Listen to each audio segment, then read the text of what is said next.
If my life's ruined, yours should be too, my ex threatened, after I exposed her $1,800 resort trip cheating with a coworker, booked on my credit card. I thought the breakup was over, until her meltdown ended with police and criminal charges. Hey Reddit, buckle up for this one. I thought I was just dealing with a rocky relationship, some distance, weird habits, maybe a lie or two, but it turned into something way bigger than I ever expected. This isn't one of those breakup posts that ends with, "We talked it out," or "I learned to forgive." Nope.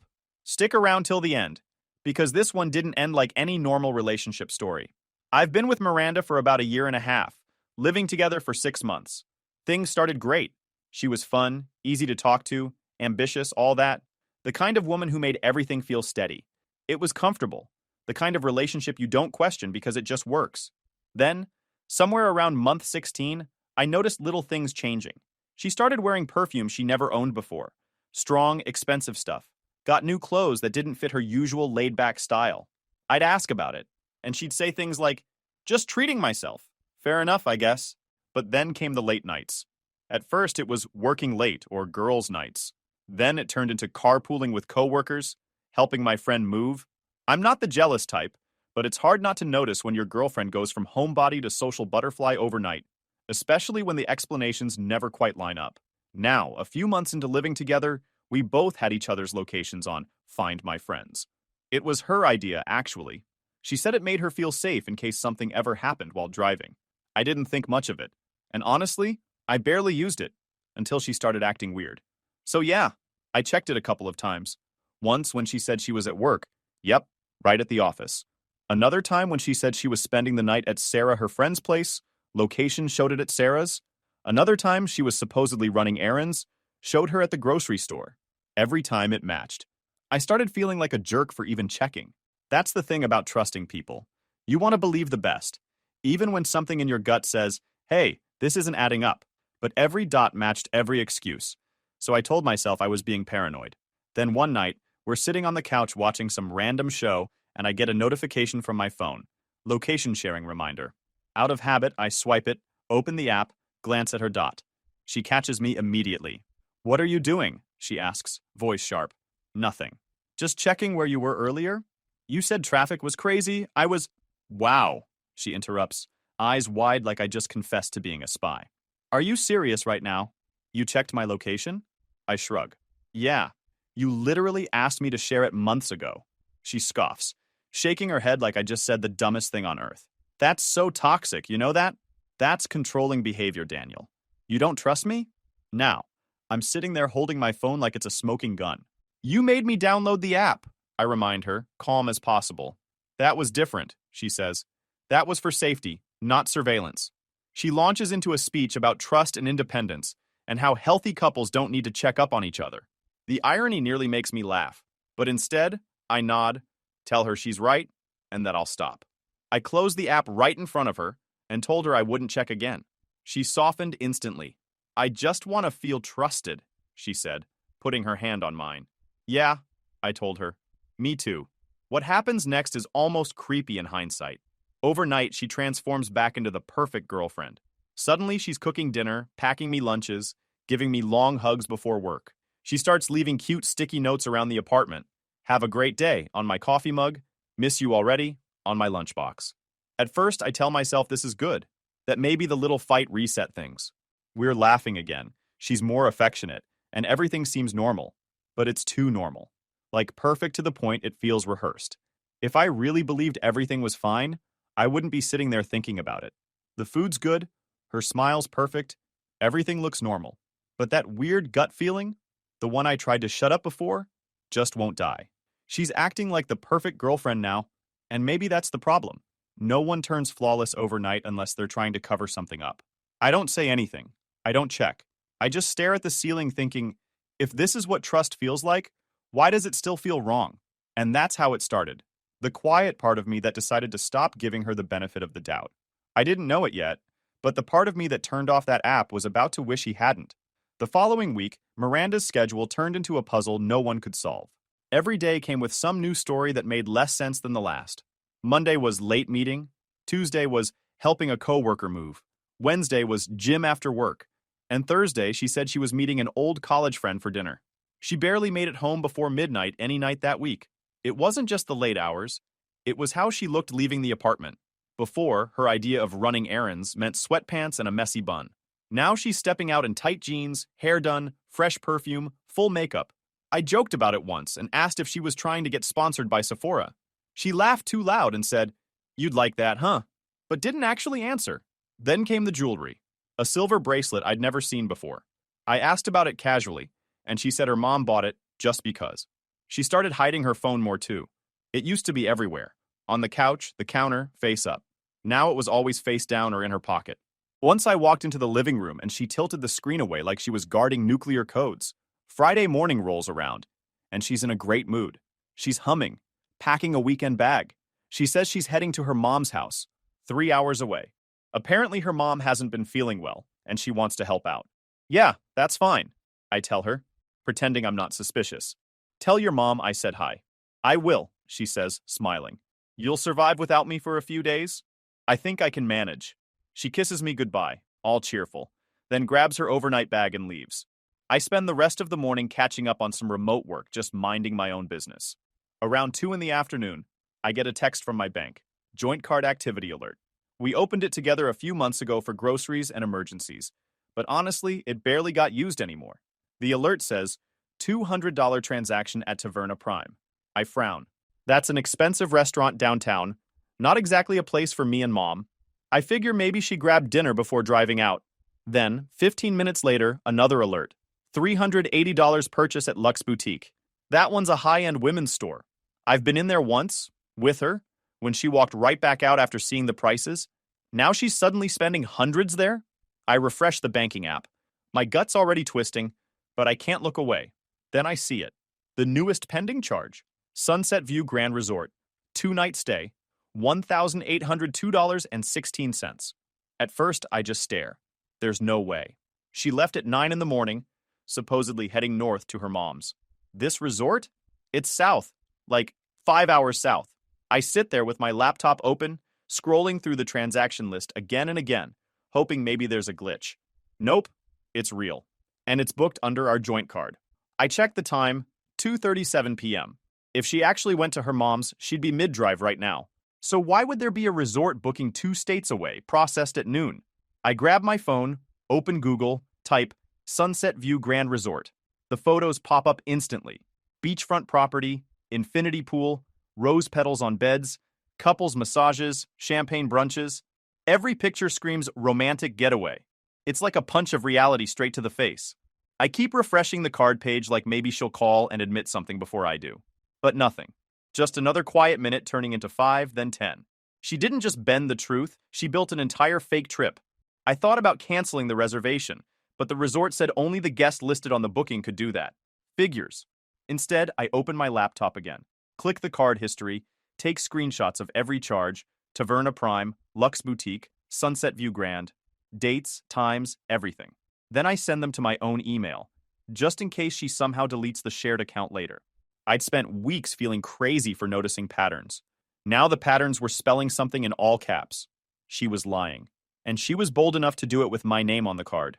I close my laptop, lean back, and say out loud, "All right, Miranda, let's see how good you really are at this." Because now it wasn't about emotions anymore. It was about information. And if she wanted to play games, I was finally ready to keep score. I turned on Find My Friends that same night. My thumb hovered over her name for a second. A stupid part of me hoped it would show her mom's town, just 3 hours north, something that'd prove I was wrong. But when the map finally loaded, that little blue dot didn't lie. She wasn't north. She was 5 hours south, sitting right on the coast. Sunset View Grand Resort, the same one from the credit card statement. The location pin even showed the exact hotel wing. I grabbed my laptop and the credit card receipt, then dialed the resort's number. "Hi," I said, using my best polite voice. "I just wanted to confirm a reservation for this weekend. It should be under my card. Daniel Reeves." The woman on the other end typed for a few seconds. "Yes, Mr. Reeves, I see it here. Premium Sunset View suite for 2 guests, 2 nights, checking in Friday." "For 2 guests, right?" I repeated. "Yes, that's correct," she said. "Premium suite, standard king." That told me everything I needed to know. She also offered to forward the confirmation to the email tied to my card for verification, which I happily accepted. I smiled to myself. Got it, thank you so much. I hung up and sat there for a second, staring at my reflection in the laptop screen. I was impressed by how cleanly she'd lied. She built this fake mom trip while booking a romantic weekend with someone else, on my card. I took screenshots of everything: her live location at the resort, the bank transactions, the resort's confirmation email, even the Google Maps timestamp showing the exact coordinates. I organized them into a folder on my laptop labeled Reality Check. Then I printed every page. I wanted this airtight. After that, I texted her. Hey, how's your mom doing? About 15 minutes later, she replied. Good. We just had lunch. She's feeling better. I smiled at the screen. That's one more lie to add to the list. An hour later, she sent me a picture. Her and her mom supposedly sitting at a diner. Except something about it looked weird. The background didn't match any diner I'd ever seen in her mom's town. The lighting was strange too. Too bright. Almost fake looking. I zoomed in, and that's when I noticed it. Her mom's right ear looked blurred, almost melted into her hair. And the ketchup bottle on the table had the wrong logo. AI photo generator. I'd seen enough of those Gemini photorealism demos online to recognize the mistakes. She had actually used AI to fake a lunch photo with her mom. Unreal. I texted back, that's great. Tell her I said hi. She replied with a thumbs up emoji. At that point, I decided to confirm the obvious. I opened my contacts, found her mom's number, and hit text. Hey Patricia, hope you're doing well. Quick question. Just wanted to make sure Miranda made it okay. She said she's spending the weekend with you. I set my phone down, made coffee, and waited. The reply came faster than I expected. No, honey. She said she was spending the weekend with you. Why? Is everything okay? I stared at that text for a long second. Then the corner of my mouth lifted. All good. Just wanted to confirm. Thanks, Patricia. She texted again, clearly worried. You're sure everything's fine? She sounded happy when I called her. I didn't reply.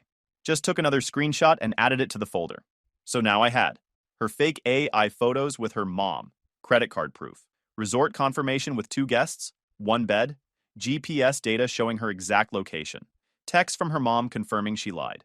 That's not paranoia anymore. That's evidence. I leaned back in my chair, looking at the pile of papers coming out of the printer. Each one was another nail in the coffin of her little fantasy world. At some point, I started laughing. Not the sad kind. The kind where you're so far past disbelief it's just funny. She'd spent months gaslighting me about being controlling, only to use my card, fake her location, and literally fabricate pictures to sell her lie. And the worst part? She thought I'd never figure it out. I wasn't going to confront her over the phone. I wasn't driving 5 hours to catch her. That would have given her a chance to spin it. No, I wanted her to walk right into the trap with a smile on her face. Before bed, I checked her location one last time. Still at the resort. Around 10:42 p.m., her dot moved across the map to a nearby restaurant. I zoomed in and saw it. An upscale seafood place right by the beach. So yeah, Mom must have been feeling really better. I closed the app, turned off my phone, and said quietly, let her finish her vacation. Because when she came home, smiling and relaxed, thinking she'd gotten away with it, I was going to make sure she left a completely different person. Let her come home smiling. I'd make sure she left differently. Monday came faster than I thought. I spent the day pretending everything was normal. I didn't text her first, didn't ask about her trip, nothing. Around noon, she texted me, leaving Mom's now, should be home by 3. I guess she must have already been halfway back when she sent it. Probably left the resort at dawn and only texted once she was near town. At exactly 3:12 p.m., I heard her car pull up. The door opened and there she was. Cheerful, tan, hair curled, suitcase in hand. She smelled like sunscreen and hotel shampoo. Hey, babe, she said, big smile like she hadn't lied through her teeth for 3 days. Missed you so much. I looked up from the couch and smiled back.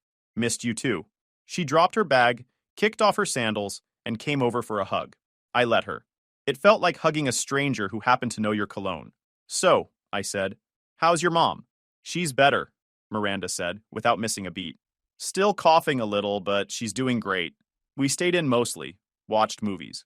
I'm so tired, though. Bet you are, I said under my breath. She didn't hear it. I gave her a few hours to unpack, shower, and get comfortable. Then I knocked lightly on the bedroom door.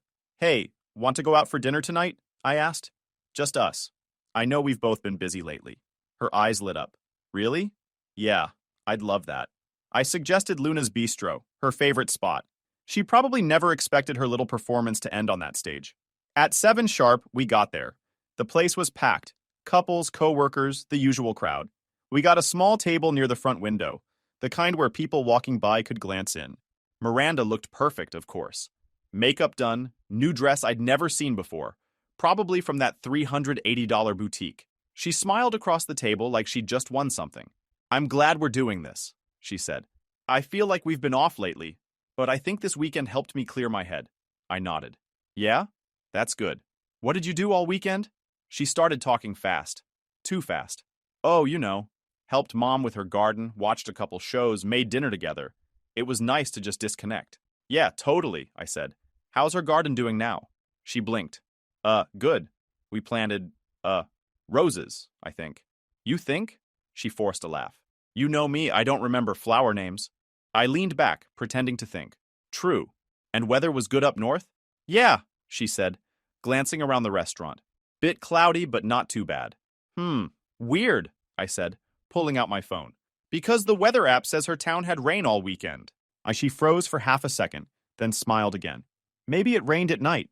I wasn't keeping track. "Of course," I said, still calm. The waiter came, we ordered food, and I let her talk. She told stories about work, about how stressful things had been, about how she was glad we were in a better place. I even laughed at a few of her fake jokes, just to sell it. Then the waiter brought our food. Her pasta, my steak.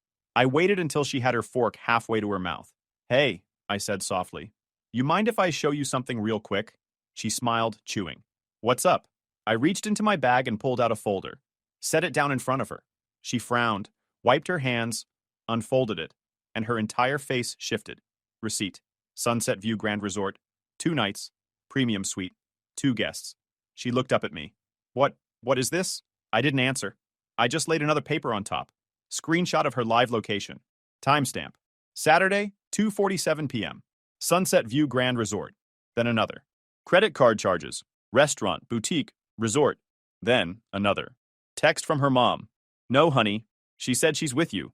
Each one, carefully printed, slid across like poker cards. She stopped breathing for a second, hands shaking slightly.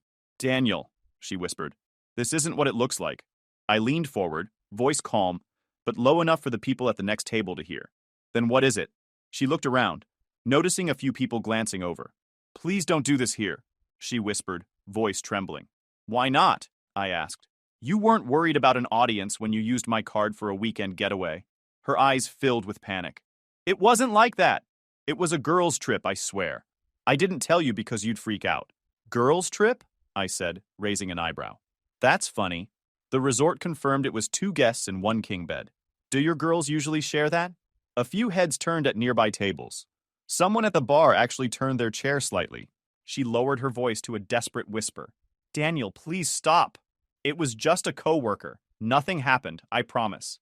"So you lied to me, lied to your mom, lied to your job, and used my money," I said, keeping my tone even. "And your defense is, nothing happened?" Her eyes darted toward the window like she was looking for an exit. "You don't understand." I stood up, set a few bills on the table for my half of dinner, and looked her dead in the eye.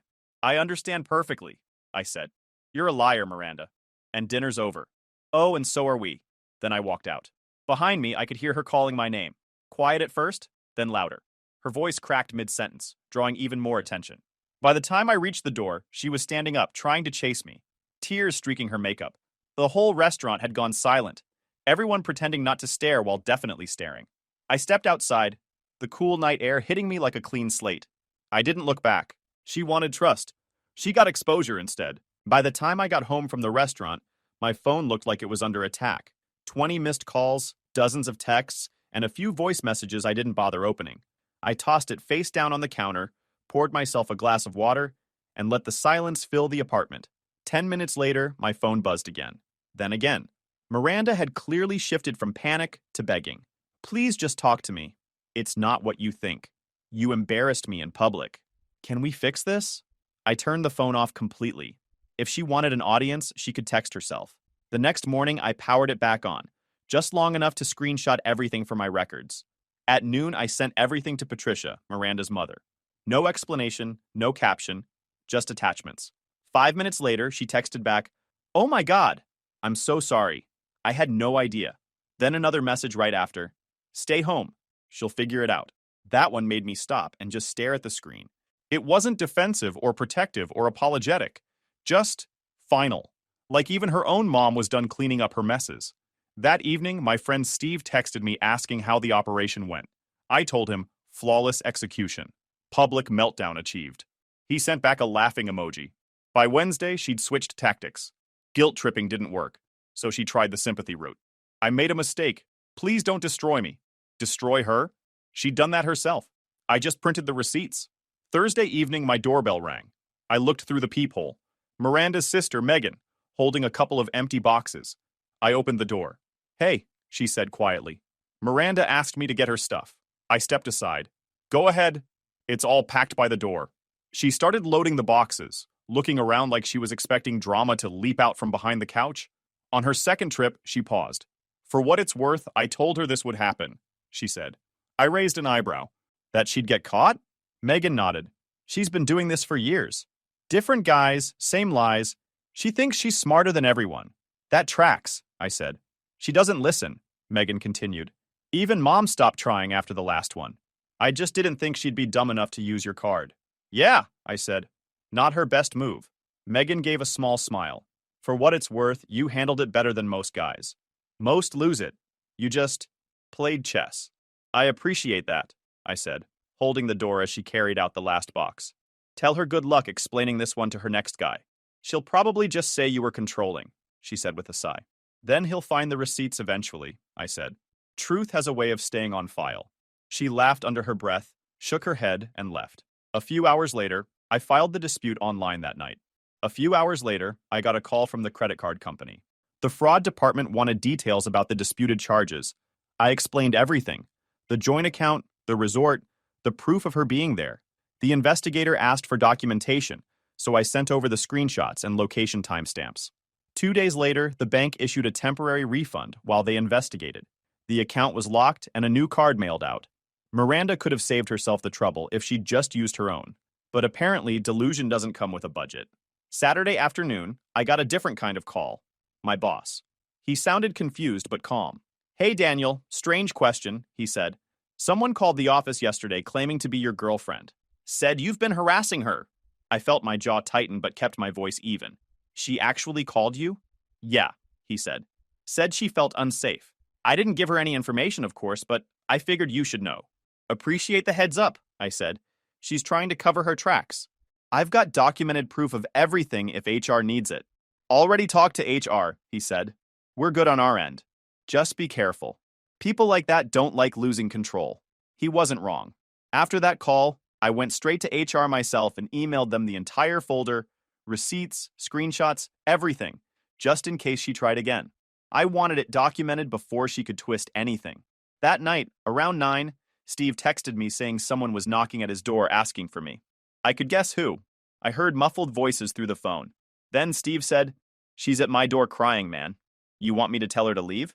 Yeah, I said. And if she doesn't, call the cops. He didn't hesitate. Copy that. A few seconds later, I heard her voice through the phone. Please, I just need to talk to him. And Steve's voice cutting through, calm but sharp.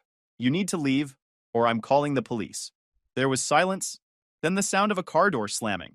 An hour later, we both filed an incident report just to make it official. The officer gave me a case number and told me to change my locks.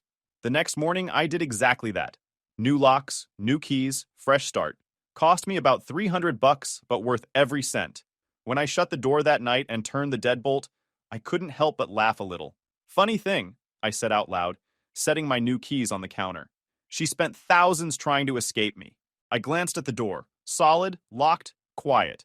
Now she can't even get in. The next week started quiet. Too quiet, honestly. No calls, no messages, no random knocks at the door. For the first time in months, the apartment felt like mine again. By Wednesday afternoon, that piece came with a new name flashing across my phone. Sean H. I didn't recognize it right away, but the voicemail started with, Hey, this might sound weird. I'm Sean. I work with Miranda. I need to talk to you. I called him back. His tone was nervous but respectful, like a guy who didn't know if he was about to get yelled at. Hey man, he said. I just found out what really happened. I had no idea she was with you. She told me she was single. I leaned against the counter, keeping my voice calm. You're the one from the resort. Yeah, he admitted, voice small. She said she booked everything on her card. Said she needed a break after a bad breakup. I swear I wouldn't have gone if I'd known. She used my card, I said. There was a long pause. Then he said quietly, Jesus Christ. He sounded genuinely disgusted. Not embarrassed, just done. Like a guy who realized he'd been played just as hard. I already talked to the fraud investigator, I said. They've got all the proof they need. But if you want to add a statement, I'm sure it'll help. Absolutely, he said quickly. I'll tell them everything. She's been acting weird at work too, like pretending nothing happened, telling people we're still friends. Everyone's side-eyeing her. That checks out, I said dryly. Delusion's her favorite outfit. He chuckled, but it sounded bitter. You handled this better than I would have, man. I respect that. We hung up on good terms. Later that night, he emailed to say he'd given his statement to the credit card company. A couple of weeks later, the case was officially closed. Final decision in my favor. No liability on my side. Friday afternoon, my phone buzzed again. Unknown number. Against my better judgment, I answered, Daniel? It's Patricia, Miranda's mom. Her voice sounded tired, older. I just wanted to apologize again, she said. I thought she'd calm down, but she's not listening to anyone. She's telling people this is all your fault. I sighed. That's her pattern, isn't it? She keeps saying you ruined her life, Patricia said. But honestly, she did that herself. I told her she can't stay here anymore until she takes responsibility. She's been lying since the day she walked back through my door.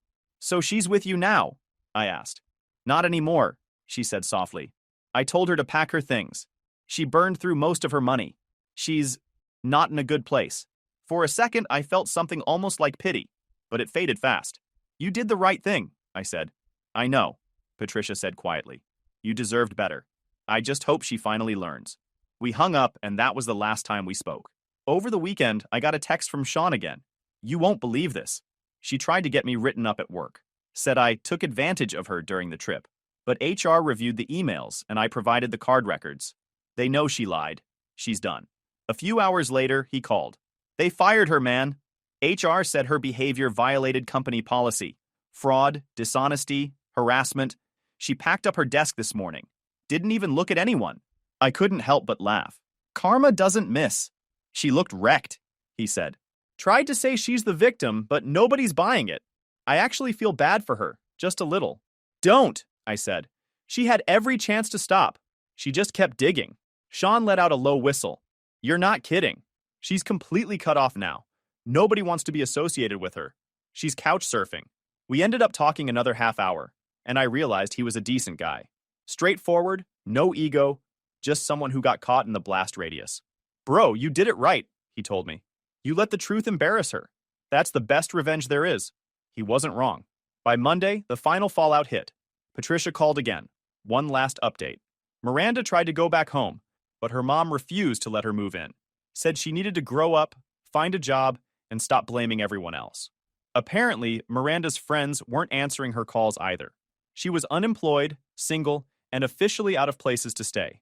Meanwhile, I was back at my place, watching a movie with Steve, eating takeout, laughing about how everything had gone full circle. He looked over at me and said, You ever think about what she's doing right now? Yeah, I said, picking up my drink, probably wondering how the guy she called controlling managed to control his own life better than she ever could. He laughed so hard he nearly choked on his food. When he left, I stood by the window for a while, looking out at the quiet street. No car I recognized, no noise, no drama, just calm. That kind of peace doesn't have a sound until you lose it once. I locked the door, turned off the lights, and said it out loud, just because it felt right. It's peaceful when chaos finally runs out of keys. For a few weeks, life stayed that way. Quiet, steady, and mine again. Work was smooth, gym after hours, dinner at home, sleep without anxiety, no calls, no emails, no drama. I almost forgot how much energy I used to waste trying to keep someone else's storm from flooding my day. It was a Saturday night when everything broke that silence. I was in my kitchen, tossing leftovers into a pan, when I heard a knock, the kind that already felt wrong. I opened the door, and there she was, Miranda. She looked nothing like the person who used to talk about self-care and boundaries. Hair greasy, face pale, clothes wrinkled like she'd slept in her car. Her eyes were swollen and red. Daniel, she said, voice shaky. Please, I just need to talk. I didn't move. There's nothing left to talk about. Please, she said again. Just 5 minutes. That's all I'm asking. I exhaled slowly. You had months to talk. You chose lies instead. She stepped forward like she might try to come in, so I put a hand on the door frame. Don't, I said flatly. That's when the act started. She covered her face, started crying, voice cracking between sobs. You don't understand what I've been through. Everyone hates me. My mom kicked me out. I can't get a job. You ruined my life, Daniel. I crossed my arms. I didn't ruin anything. You used my card, lied to my face, and got caught. That's called consequences. She dropped her hands and glared at me. It was one trip, one mistake. One mistake that cost nearly $2,000 and a career, I said. You really think that's my fault? Her breathing got heavier. You're acting like you're some saint, like you didn't humiliate me in front of everyone. Public lies get public endings, I said, calm as ever. That's when she snapped. Her voice jumped an octave, screaming now, words tripping over each other. You ruined my life over a getaway, a weekend. You had to make it public. You had to destroy me. She slammed her hand on the kitchen counter hard enough to rattle the utensils. I stayed still. She turned, grabbed the nearest thing, a knife, not a big one, but sharp enough to make your heartbeat pick up. Put it down, I said evenly. Don't do this. She pointed it at me, hand trembling. You think you can just walk away from this like you're better than me? If my life's ruined, yours should be too. I held her gaze. Miranda, put it down. She took one step forward. I'd almost forgotten Sean was supposed to stop by that evening to drop off a flash drive. That's when I heard the knock, from behind her this time. The door was still slightly open. Hey man, you home? Sean's voice came from the hallway. Miranda spun around, eyes wild. Sean froze in the doorway, taking in the scene. Her holding a knife, me standing a few feet away. What the hell's going on? He asked carefully. Miranda laughed, a high, hysterical laugh that didn't sound human. Of course. Of course you're here. The two of you. Bonding over my trauma, right? Sharing notes about the crazy ex. Miranda, stop, I said. She ignored me, glaring at Sean now. You think you're so much better than me, huh? You both do. You're laughing about me, talking about me like I'm some joke. Sean reached for his phone. I'm calling the cops. Don't you dare! She screamed, lunging toward him. She moved faster than I expected, the knife flashing in the light. Sean stumbled back, nearly tripping over the rug. I reacted before thinking, grabbed her wrist mid-swing, twisted, and forced the knife out of her hand. She fought back hard, kicking and clawing, screaming at both of us, but adrenaline took over. I pinned her arms while Sean called 911. She's got a weapon, he said quickly into the phone. We're at 241 Crestview, apartment 3C. Send someone now. Miranda was still screaming, half words, half sobs. You both ruined me. You made me look insane. You did that all by yourself, I said quietly, holding her down until I heard sirens outside. It didn't take long. 2 officers came up within minutes. Sean stepped back while I raised my hands and moved aside. The cops ordered her to stand. She didn't. She just sat on the floor, crying, muttering things that made no sense. When they cuffed her, she started begging again. First them, then me. Please, Daniel, don't do this. You know me. You loved me. I didn't answer. They let her out, still crying, still trying to talk her way out of it. Sean and I gave our statements separately. One officer bagged the knife as evidence. Another asked if she'd ever done something like this before. Not with a weapon, I said. But she's been escalating. They nodded, said they'd keep us updated, and left. When the door finally shut, Sean just stood there, rubbing his forehead. Man, he said, voice low, she's gone completely off the rails. Yeah, I said quietly. That's what happens when lies catch up. We sat in silence for a while. The adrenaline faded, leaving only exhaustion. Sean looked at the dishes on the counter. You saved me from getting stabbed, he said. I just didn't want blood on the rug, I said dryly. He laughed, shaking his head. A few weeks later, I got the update from the officer. Miranda was charged with assault and trespassing. Her mom didn't bail her out this time. Court-ordered therapy, probation, criminal record. Her life was really ruined now, and every bit of it was self-inflicted. Sean stopped by that weekend with takeout. We sat on the couch watching the game, quiet for a while before he said, You ever think about her? Sometimes, I said, but only when I need a reminder of what peace costs. He nodded. Expensive lesson. Worth every cent. As he left, I locked the door behind him, listening to the click of the bolt. The sound used to mean nothing. Now it meant everything. I looked around my apartment, quiet, safe, mine again, and said to myself, she said I ruined her life. I smirked. She did that long before I showed up. YouTube just dropped this new hype feature. If you're hooked on this story, smash that hype button. It tells YouTube this video deserves to blow up, and it keeps even crazier stories coming your way.